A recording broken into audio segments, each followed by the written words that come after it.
and then there was darkness. And then we have reached the point where a person, a human being at least, has no words left.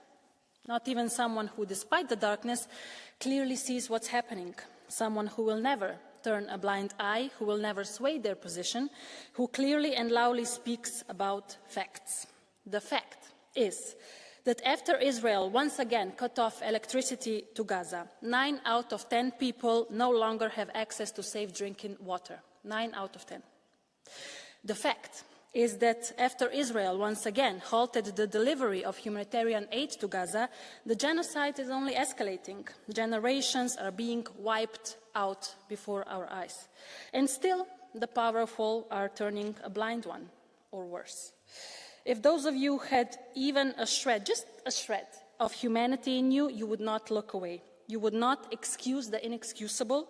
You would do something that should have been done long ago. You would deliver